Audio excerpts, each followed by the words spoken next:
Are you going through a spiritual awakening and sometimes experiencing different forms of anxiety, fear, panic attacks, different forms of fear? Actually, fear and anxiety and panic, they're all pretty much similar phenomena that we can experience in the body and in the mind. Well, this video is going to be very interesting for you because we're going to explore anxiety, fear, panic from the perspective of spiritual awakening. Is there some relation between spiritual awakening and anxiety? And if so, what is it? And so let's get started with this video.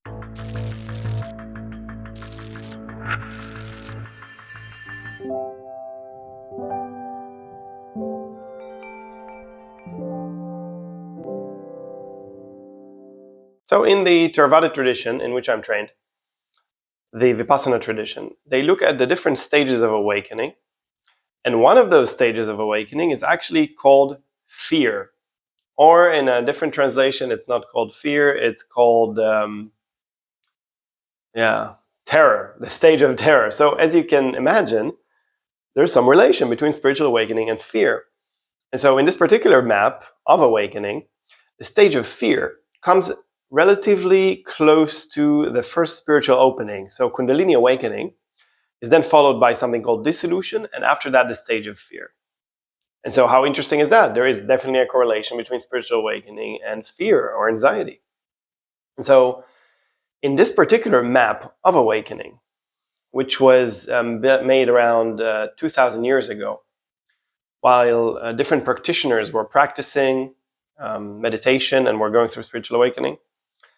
So what they have found that after one experiences this spiritual peak, spiritual high, which is usually called Kundalini awakening, which people experience either through meditation, through yoga practice, or through psychedelics. So what they found is that this spiritual peak is usually characterized by feelings of elation, feeling bliss, feeling awakened, feeling like nobody has ever experienced something like this before, feeling special, feeling like you know a lot. This is the characteristic of the Kundalini awakening, really feeling like, wow, this is it. But however, this is a bit of an illusion because that's just one of the beginning stages. So after this Kundalini awakening comes the stage of dissolution, in which our mind begins to focus on the ending of things, the ending of situations, the ending of thoughts, the endings of feelings. And the stage of fear comes once we and the mind begins to see that there's nothing we can hold on to in this world. I cannot hold on to myself. I cannot hold on to this body. This body is in a constant process of decay and change. I cannot hold on to other people. They're also in the process of change. Their feelings are constantly changing. Their desires are constantly changing. The situation is always changing. There's nothing really I can grasp. Even the most elated, blissful spiritual states, ending. And this brings up a lot of fear, understandably so, because as humans, we want some safety. We want something to hold on to that can keep us safe. And spiritual awakening is one of those things we think, at least if I get awakened, then I can be safe. And we find in this case, after this Kundalini awakening, that is not the case. So this brings up a lot of fear, can bring up anxiety. And the way that it starts is in the body. First, it is experienced as a physical sensation, usually around the chest and the heart center area, the throat. And so this anxiety and fear starts in the body. And then later, this can turn into thoughts. We've got the energetic level, in which fear has a particular vibration. You can become accustomed and you can learn how this vibration feels and how your body reacts to fear and ways of regulating that. But then after the physical level comes the emotional and then the thought level. So then the mind starts coming up with different thoughts of usually fearful situations. And then it spirals from body to feeling to thought. And this process is very quick, so we may not be aware of how this bodily anxiety is transitioning. And this feeds itself. So more fearful thoughts lead to more arousal in the body. And then more feelings of fear, and again, it can go on and on for a while until it burns itself out, and then can come back again later, as you may be familiar with. So have you experienced some of this fear on your spiritual awakening journey? If so, please comment below. And also, if you like this channel, do subscribe, because I can see in the statistics that a lot of the viewers are not subscribed to this channel. So help me out, give a like, and subscribe to the channel. If you like it, of course. And so how do we deal with this? Another interesting element is to begin to notice how fear is very much related to lack of control. As human beings, we want to control our environment, we want to control ourselves, and we want to control our life and where it's heading to. And in moments in which we start to sense a sense of lack of control, whether about the situation, whether about another person who we really care about the fate of the world, or even internally, sometimes we can sense that we are not in control of our feelings. We're not in control of our thoughts. We're not in control of ourselves. And this is very scary. So this feeling of lack of control, I advise you to pay attention to that. Notice how the sense of control and fear are very much related. And so, now that you know that fear is definitely part of the spiritual awakening journey, what can you do about it? Well, you have to really take the approach of the scientist. You have to begin to notice how the process of fear and anxiety are built, because just because you awaken does not mean you're going to be free of many things. You're going to be more aware. So you start to sense more and more how things unfold, and then it's up to you to learn more and to change that. But there's no magic button or easy fix. So begin to study your own experience. What leads to fear? What kind of situations? Inner situations or outer situations? What are the conditions that lead to fear? How does it feel in the body?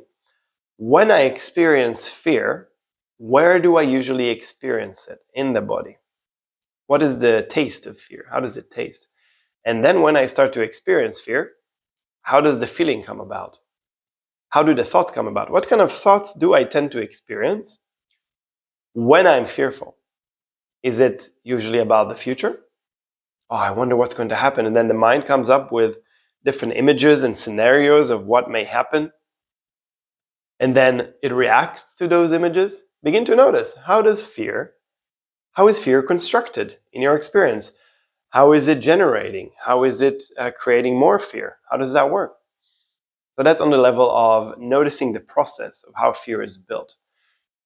In order to overcome this stage of fear and to progress beyond the stage of fear into what comes after that, you're going to have to become fearless in the sense that you are able to turn your attention towards the fear and begin to feel it, as opposed to running away. Do you go have a coffee, talk to a friend, watch YouTube videos? What do you do when you experience fear?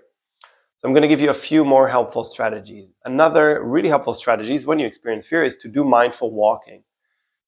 Maybe either go for a walk outside or take a few meters that you walk back and forth and lift, move, and place your feet very, very slowly. This is a practice that I was doing a lot in the monastery in which I was living for a while. Mindful walking, start to really slow down, because what happens when we are fearful, we start to speed up. When I am afraid, I start to speed up. My talking will speed up sometimes. The movement will speed up because we're in a hurry to go somewhere. Begin to really consciously slow down. Notice another element of fear is this speeding up. Try to slow down. Consciously slow down your movements, slow down your speech, slow down your breath. This can be very helpful. Sitting in meditation could be helpful, but I find that movement is much better in terms of like burning out the fear. Something that is very helpful is intense physical exercise. If you can do that, weightlifting, high intensity interval training, any kind of practice that really stimulates the body and allows you to burn off that excess energy, because fear is also excess energy. Doing some exercise on a regular basis, on a daily basis, really helps with this feeling of fear. Another aspect that can help is, do you have people in your life, a community of practitioners, that you can share this experience of fear with and what they're experiencing? Because having a community, as the Buddha mentioned, of people who are practicing together is one of the most important parts of spiritual awakening. He said it is not one of the important parts, it is the most important part, was said by the Buddha. Spiritual friendship. If you don't have people in your life that can understand you, that are going through similar things, then this is going to really be difficult for you. So this is why I created a community that you can practice with fellow practitioners. And so it is very important as well.